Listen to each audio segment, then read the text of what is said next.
Heute nähen wir diese super coole Kordelhandtasche.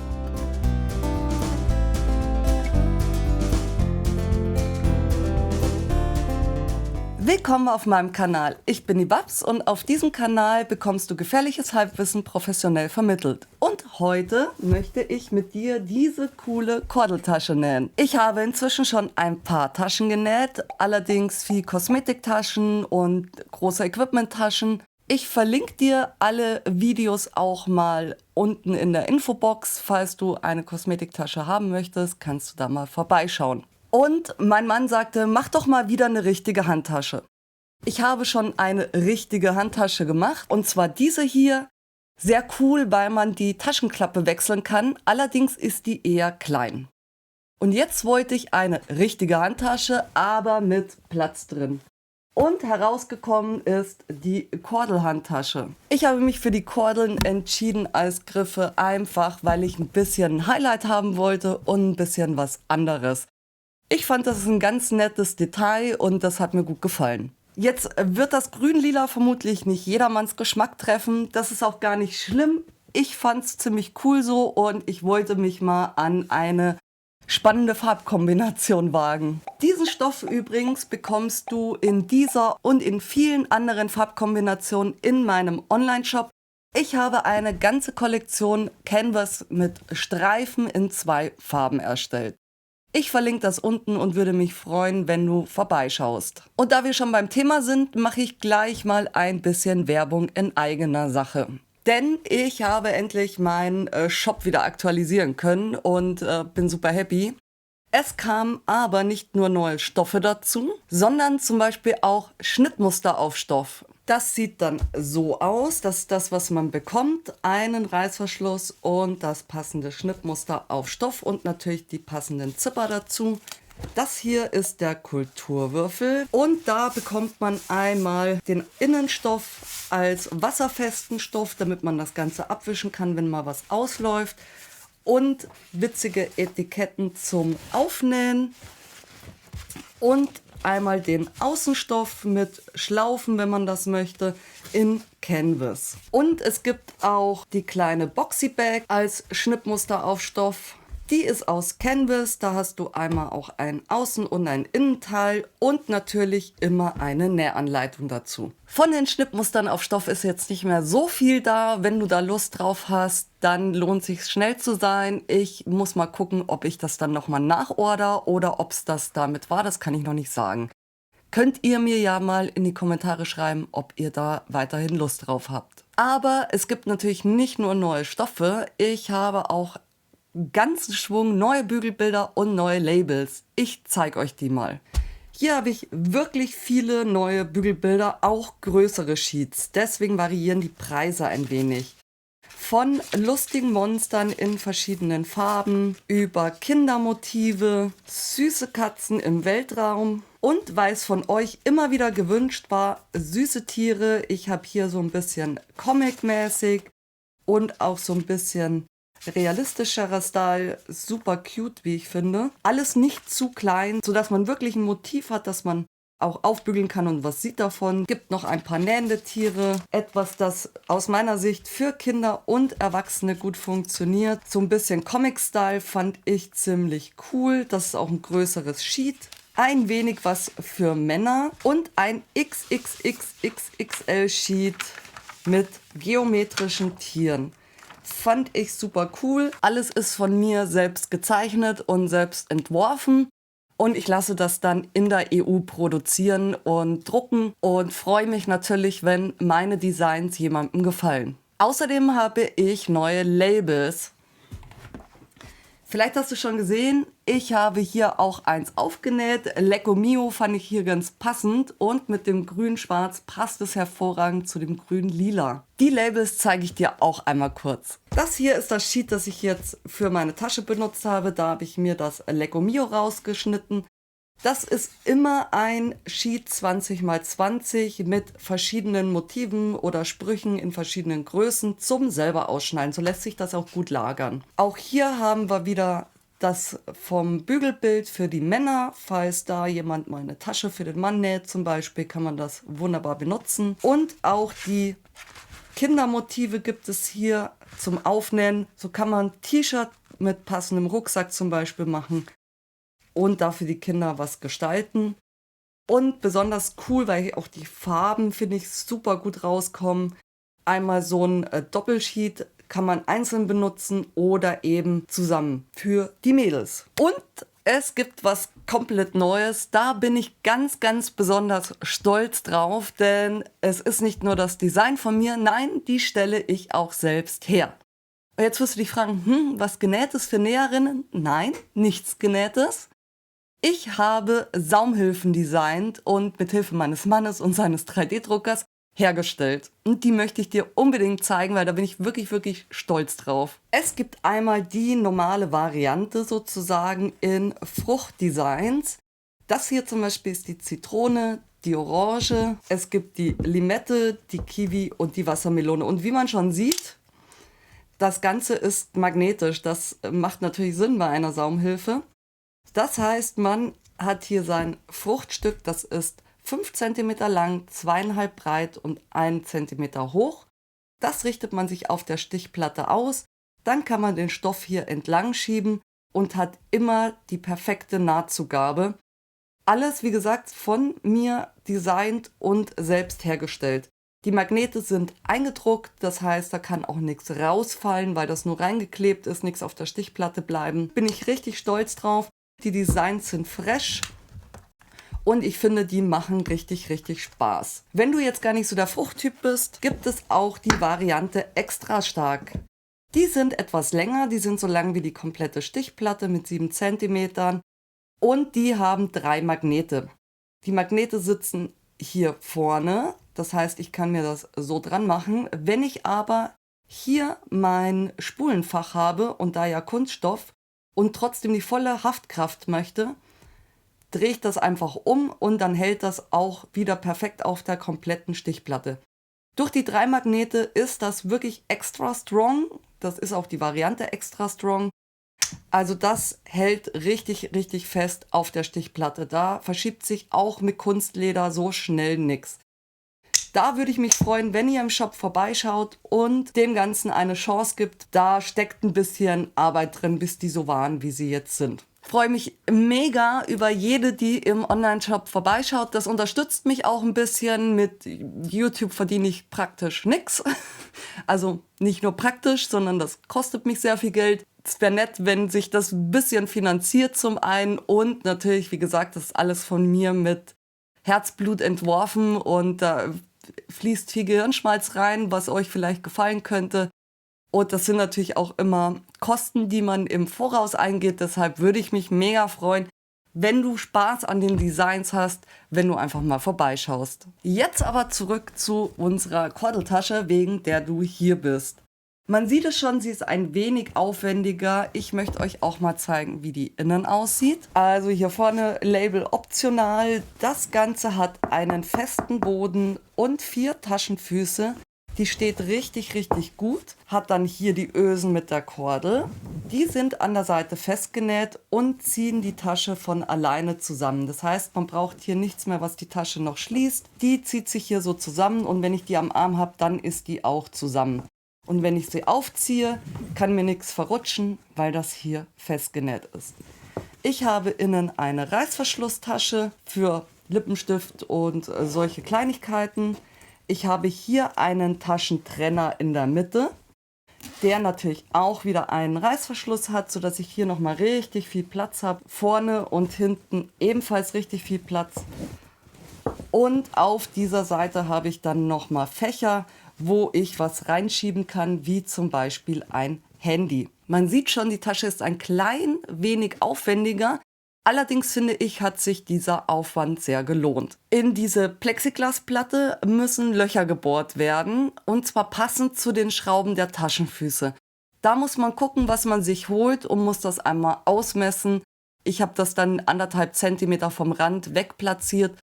Da muss man halt ein bisschen gucken, wie groß sind die Taschenfüße, sodass das Ganze schön sitzt. Aus dem Außenstoff wird das Taschenteil A im Bruch und das Taschenteil E zugeschnitten. Aus dem Innenstoff werden die Teile B und C zweimal jeweils zugeschnitten und das Teil D im Bruch. F ist die Einlage und wird aus Style zugeschnitten, auch zweimal. Das brauche ich für das Taschenteil A, also die Außentasche, für die beiden Seiten. Auf dem Boden kommt kein Style, dann ist das nicht ganz so dick und man hat kein Problem mit den Taschenfüßen. Da braucht es auch keine Verstärkung. Durch die Plexiglasplatte habe ich ja ohnehin einen festen Boden. Das waren jetzt die Vorbereitungen und jetzt können wir uns anschauen, wie die Tasche im Detail Schritt für Schritt genäht wird. Wir beginnen mit Teil C. Den Reißverschluss etwas länger abschneiden als die obere, kürzere Kante. Das Ganze feststecken und dann gehen wir damit an die Nähmaschine und nähen das mit einem Reißverschlussfuß fest.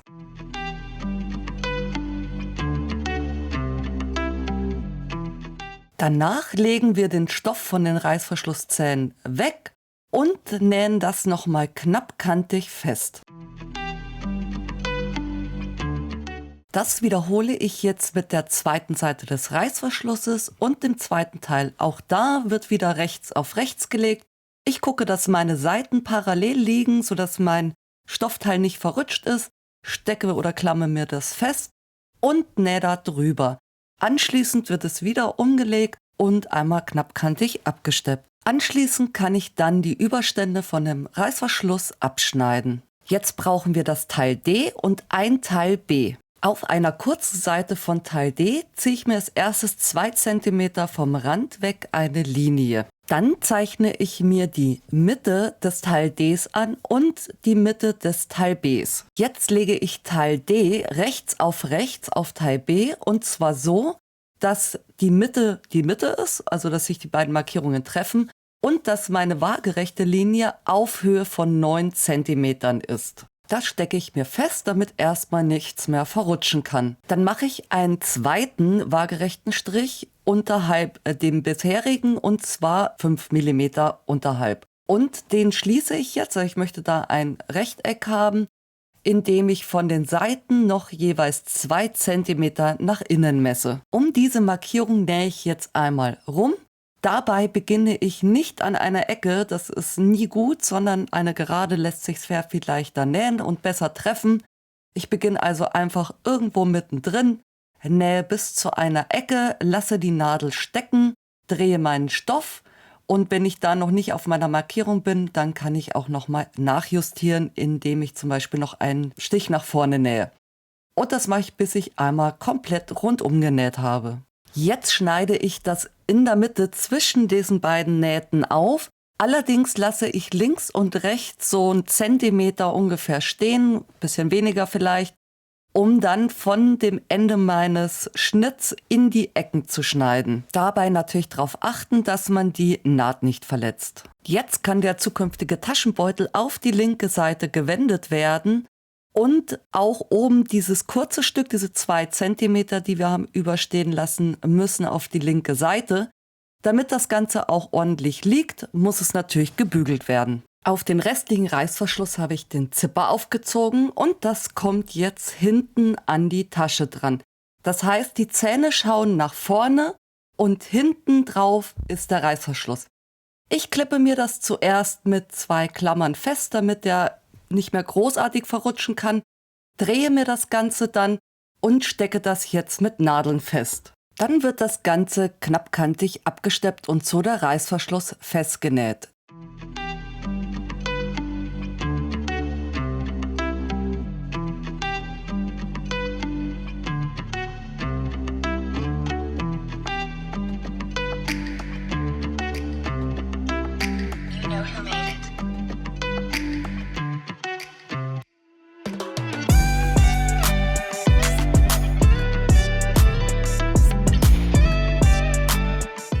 Jetzt kann ich die Tasche schließen. Dazu klappe ich den Taschenbeutel nach oben.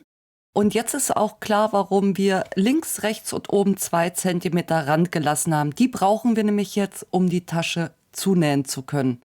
Dazu stecke ich mir das Ganze zusammen und dann wird von einer Bruchstelle hoch, oben rüber und wieder runter bis zur anderen Bruchkante einmal komplett rundum genäht. Dabei wird nur der Taschenbeutel zusammengenäht. Es wird also nicht der Taschenbeutel auf die Tasche genäht. Deswegen, wie gesagt, brauchen wir diesen Rand, damit man da auch genug Fläche hat, wo man das Ganze zusammennähen kann. So sieht das jetzt aus. Ich habe hier meinen Taschenbeutel, der zusammengenäht ist, aber nicht an der Tasche festgenäht ist. Vorne einmal prüfen, ob der Reißverschluss auf und zu geht. Funktioniert auch wunderbar. Jetzt brauchen wir das zweite Taschenteil B und das Taschenteil E. Das drehe ich so, dass mich die linke Seite ansieht und markiere mir am oberen Rand die Nahtzugabe. Da wird das Ganze zweimal umgebügelt, also einmal bis zur Markierung und einmal an der Markierung. Und dann wird das knappkantig von der linken Seite einmal mit einem Geradstich abgesteppt. Die restlichen Seiten werden jetzt 1 cm nach innen gebügelt. Jetzt messe ich auf meinem fertig gebügelten Teil die Mitte aus, damit ich gleich weiß, wo ich das anlegen muss. Und messe auf dem Teil B 9 cm nach unten und auch da einmal die Mitte, damit ich dann das Taschenteil bündig anlegen kann. Wenn ich das angelegt habe und nachgemessen habe, dass das von allen Rändern 9 cm weg ist, sodass es auch gerade liegt, dann kann ich das an 3 Seiten, an den 3 umgebügelten Seiten festnähen. Ich habe dazu 2 Nähte gesetzt, damit die Nahtzugabe am Ende auch schön eingeschlossen ist.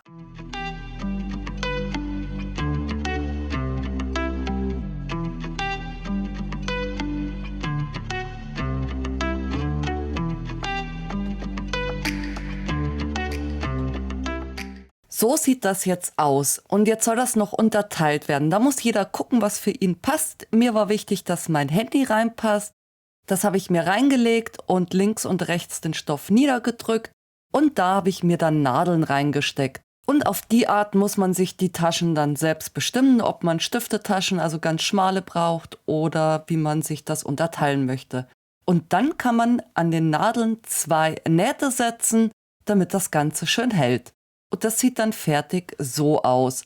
Das ist jetzt optimal für mich. Wie gesagt, du musst gucken, wie es für dich am besten passt. Jetzt brauche ich meine Außentasche. Die liegt ja im Bruch, das heißt, da ist der Boden schon fest. Und ich brauche mein Style-Will. Das Style-Will ist 1 cm kleiner, also um die Nahtzugabe kleiner als die Vorder- und Rückseite der Tasche. Und so stecke ich mir das jetzt erstmal mit ein paar Nadeln fest, sodass der Zentimeter rundum quasi übersteht. Und wenn ich das festgesteckt habe, kann ich das umdrehen und mit richtig vielen Nadeln feststecken, mir die von der Rückseite wieder rausnehmen und das dann einmal Bahn für Bahn abnähen. Dann hält das gut und dann sieht das auch später richtig geil aus. Ich habe auch am Boden durchgenäht, ich wollte da keine Verriegelung haben und jetzt hat das so eine leichte 3D-Optik und ist verstärkt. Jetzt kann das rechts auf rechts festgesteckt werden, so dass die Seiten bündig liegen und dann wird an dem Style-Will entlang mit dem Zentimeter Nahtzugabe die Seite zusammengenäht. Natürlich links und rechts von der Tasche. Nach den Seiten kann auch gleich der Boden vernäht werden. Dazu fasst man jetzt einfach hier in die Öffnung und zieht das auseinander. Wenn man die Nahtzugabe von 1 Zentimeter eingehalten hat, passt jetzt auch die Strecke und das geht sich genau aus.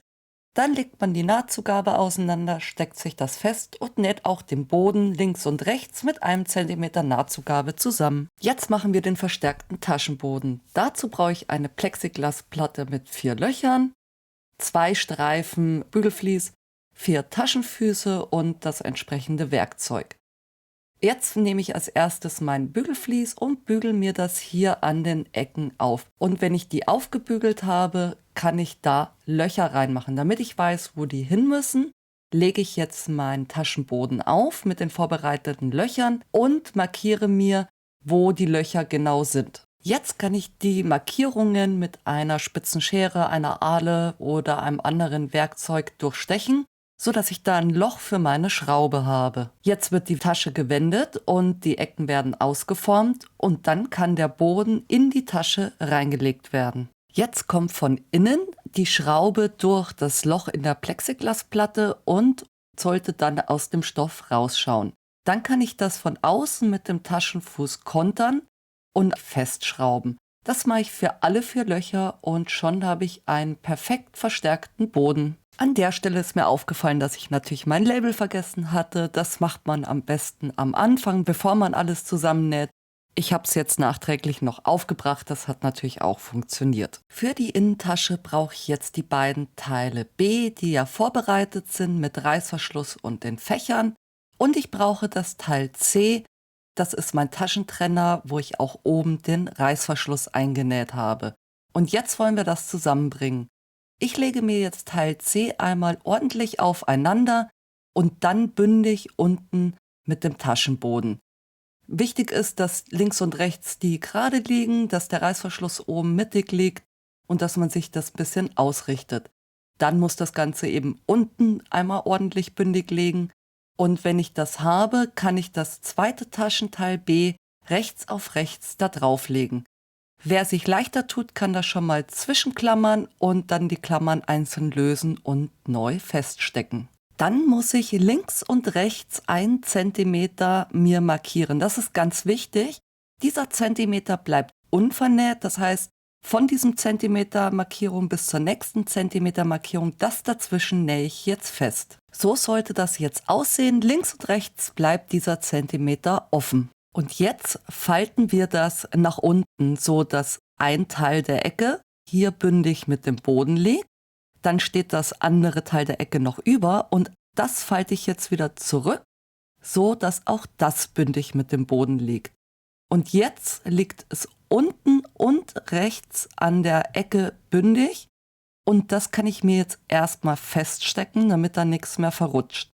Dasselbe wiederhole ich mit der anderen Seite.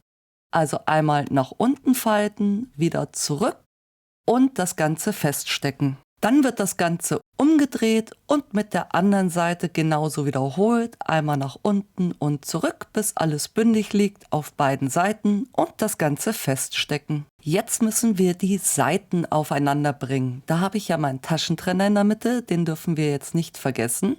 Den legt man jetzt zwischen den beiden Teilen B bündig. Es bietet sich hier an, das erst mit einem Teil bündig zu legen und mit ein paar Klammern festzustecken, dann das zweite Teil darauf zu legen und die Klammern nochmal einzeln zu lösen und neu wieder dran zu machen.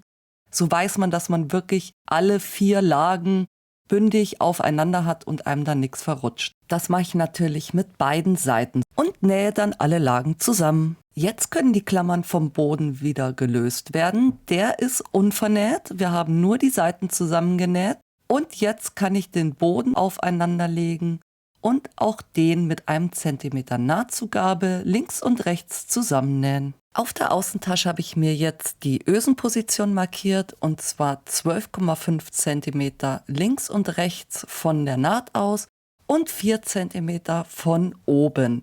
Da habe ich mir jeweils ein Kreuz gesetzt und zwar auf beiden Seiten. Jetzt muss ich bei beiden Taschen die Ränder 1 cm auf die linke Seite bügeln. Jetzt können wir das verheiraten. Ich habe jetzt noch darauf geachtet, dass die Fächer in der Innentasche vorne sind, also auf der Seite, auf der ich das Label habe. Dann kann ich die Innentasche in die Außentasche reinstellen und mir einmal ein bisschen zuppeln, damit das erstmal alles gerade liegt. Und jetzt muss ich das rundum feststecken. Dabei beginne ich zwingend an den Seitennähten, damit die auf jeden Fall schön aufeinander liegen und da nichts sich verdrehen kann. Da stecke ich mir erst eine Seite fest und dann die andere Seite.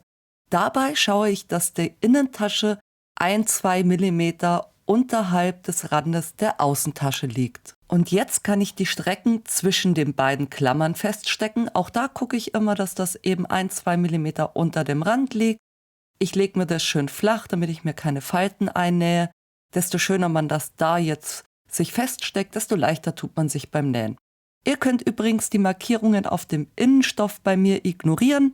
Die haben da nichts zu suchen. Da habe ich ein bisschen, naja, egal, wir reden nicht drüber. Und jetzt kann ich die Tasche mit der Innenseite nach oben knappkantig mit der Außentasche verbinden. Jetzt brauche ich mein Ösenwerkzeug und natürlich meine Ösen mit den Konterstücken. Ich habe hier das Prim Ösendings da und da setze ich als erstes meine Werkzeughalter ein. Ich habe hier 11 mm Ösen genommen. Dann lege ich mir den Stoff über meiner Markierung, meinem X, wo die Ösen hin sollen, flach und stecke mir den unter der Markierung einmal fest. Warum mache ich das? Einfach, wenn ich da jetzt ein Loch reinmache und das dann einsetze, dass mir da innen nichts verrutscht, weil der Stoff ja nicht verstärkt ist und ganz locker liegt und ich mir dann da irgendwelche hässlichen Falten reinstanze. Dann ziehe ich meine Markierung nochmal nach, positioniere meine Öse mittig über meiner Markierung und markiere mir innen einmal die Größe der Öse, damit ich gleich weiß, was da raus muss. Ich habe dann mit einer Schere erstmal ein Loch reingestochen und habe dann das ein bisschen ausgeschnitten. Wenn man natürlich ein Stanzwerkzeug hat, dann ist es einfacher. Ich hatte aber keins in der Größe und auch meine Lochzange ist zu klein. Also habe ich das jetzt so gemacht, auch das geht, ist nur ein bisschen mehr Arbeit und habe so alle 4 Löcher erstmal ausgeschnitten. Dann kommt die Öse von der rechten Seite durch das Loch, sodass die schöne Seite der Öse außen ist. Der Stoff wird ordentlich um den Ösenhals rumgelegt und auf der anderen Seite mit dem Ring gekontert. Der hat eine schönere und eine weniger schöne Seite. Die weniger schöne Seite wird nach innen gelegt. Das Ganze kommt dann auf das Werkzeug und dann drückt man einmal kräftig drauf und dann ist die Öse auch verbunden und hält ganz hervorragend. Wenn ich das für alle 4 Ösen gemacht habe, brauche ich meine Kordel. Ich habe hier 5 Meter bestellt, das war einfach am günstigsten. Und da messe ich mir jetzt 1,5 Meter ab, also 150 Zentimeter. Das gerade abgeschnittene Ende habe ich jetzt mit einem Feuerzeug angeschmolzen und ein bisschen zugemacht, damit mir das nicht aufdröselt. Jetzt wird die Kordel durch die Ösen gefädelt. Meine Kordel hat 1 Zentimeter und meine Ösen haben 11 Millimeter. Da passt das schon sehr genau. Wer das gerne lockerer hätte, muss entweder eine dünnere Kordel nehmen oder größere Ösen. Paracord, was ich jetzt hier benutzt habe, ist auch so ein bisschen schwierig zu verarbeiten, habe ich gemerkt. Leichter tut man sich mit einer Baumwollkordel, nur so als Info. Am Ende müssen beide Enden innen rauskommen, also nicht vorne oder hinten, sondern innen an der Seite. Die beiden Enden müssen dann verbunden werden. Ich habe das mit der Hand gemacht und habe da das neongrüne Garn von Gütermann genommen, weil das das einzige Garn war, was farblich halbwegs gepasst hat. Da man durch das Paracord in meinem Fall nicht durchstechen kann, habe ich einfach die Seiten ein wenig vernäht, also immer durch die Seiten gestochen und dann auf die andere Seite. Und das habe ich gemacht, bis ich so ein bisschen rum war, habe dann noch ein paar Fäden drüber gewickelt und das am Ende miteinander vernäht. Mit einer Baumwollkordel kann man auch die Nähmaschine benutzen. Das habe ich bei meiner Probetasche ausprobiert. Das geht natürlich sehr viel leichter. Jetzt habe ich zuallererst die eben zusammengenähte Stelle an mein Innenfutter genäht und zwar genau auf die Seitennaht. Dazu habe ich jetzt Faden genommen in der Farbe der Innentasche und habe auch da einfach außen ein paar Stiche ins Gewebe gesetzt und das mit ein paar Stichen an die Innentasche genäht. Warum nur an die Innentasche? Damit man es von außen nicht sieht. Mehr ist das eigentlich schon nicht. Und da reichen auch so 5, 6 Stiche und dann einmal gut vernähen, dann hält das tatsächlich ganz ordentlich. Wenn die Kordel an der einen Seite festgenäht ist, dann muss das Ganze einmal nach oben gezogen werden. Also die Träger müssen gleich lang gelegt werden, damit ich die Mitte der anderen Seite bestimmen kann und die genauso festnähen kann. Und jetzt ist die Tasche fertig und ich finde sie richtig cool. So, das waren die einzelnen Schritte, um die Tasche zu nähen. Ja, sie ist ein wenig aufwendig, aber ich finde sie eigentlich nicht schwierig zu nähen. Ich habe ihr im Online-Shop eine 3 von 5 gegeben. Also ich würde sagen, so ein paar Vorkenntnisse schaden auf keinen Fall, aber man muss kein Vollprofi sein. Wenn du Bock hast, die Tasche nachzunähen, ich verlinke dir das Schnittmuster unten in der Infobox. Schau auch gerne mal bei den Stoffdesigns, den Labels, den Bügelbildern vorbei. Ich würde mich freuen, wenn du dir was findest. Und natürlich würde ich mich besonders freuen, wenn jemandem die Saumhilfen gefallen. Jetzt würde mich noch interessieren, wie dir die Tasche gefällt und was du zu der Farbkombination grün-lila sagst. Shop, Materialien, alles, was ich irgendwie sonst so gekauft habe, also Plexiglasplatte, Taschenfüße, verlinke ich ebenfalls alles in der Infobox. Jetzt hoffe ich, du hattest Spaß mit dem Video. Ich bedanke mich fürs Zusehen. Ich wünsche dir einen wunderschönen Morgen, Mittag, Abend. Bleib kreativ. Wir sehen uns beim nächsten Mal. Tschüss.